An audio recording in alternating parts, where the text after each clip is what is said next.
Bumabukas na ang pinto. Hindi ko kayang tingnan kung ano talaga ang nasa loob. Baka kung ano pa ang mangyari. Hindi sila agresebo dati. Pero ngayon parang nagwawala na sila at para bang galit na galit at gustong manakit. Pasensya na. Naniwala akong maaari pa silang bumalik. Kahit alam kong imposible na talaga ngayon. Mas marami sila kaysa inaakala natin.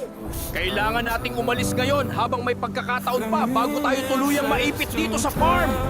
Huwag ninyo akong iiwan. Tumakbo kayo ngayon din. Nakalabas na sila at hindi na natin sila kaya pang pigilan. Dalian nyo! Hindi na ito kontrolado. Kailangan nating umatras bago pa sila tuluyang makalabas mula sa loob. Takbo na! Hindi pa tapos to. Follow mo na dahil may susunod pa na episode.